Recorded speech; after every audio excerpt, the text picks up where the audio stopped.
ಚೈತನ್ಯ ವಿರುದ್ಧ ಸೇಡು ತೀರಿಸಿಕೊಂಡ್ರ ಸಮಂತ. ಟಾಪ್ ನಟಿ ಸಮಂತ ಸದ್ದಿಲ್ಲದೆ ಎರಡನೇ ಮದುವೆಯಾಗಿ ಅಭಿಮಾನಿಗಳಿಗೆ ಶಾಕ್ ಕೊಟ್ಟಿದ್ದಾರೆ.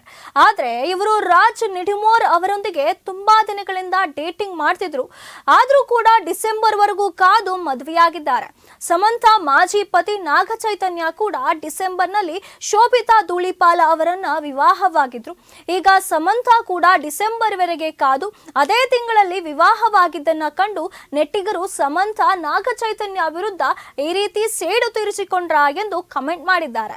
ಇದೊಂದು ವಿಚಾರದಲ್ಲಿ ನಾಗ ಚೈತನ್ಯ ಅವರನ್ನ ಫಾಲೋ ಮಾಡಿದ್ರ ಸ್ಯಾಮ್ ಎಂದು ಮಾತನಾಡಿಕೊಳ್ತಿದ್ದಾರೆ.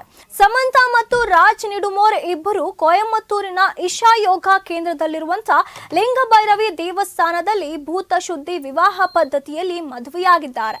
ಕೇವಲ 30 ಅತಿಥಿಗಳ ಸಮ್ಮುಖದಲ್ಲಿ ಇಬ್ಬರು ಯಾವುದೇ ಅದ್ಧೂರಿತನವಿಲ್ಲದೆ ಸಿಂಪಲ್ ಆಗಿ ಮದುವೆಯಾಗಿದ್ದಾರೆ.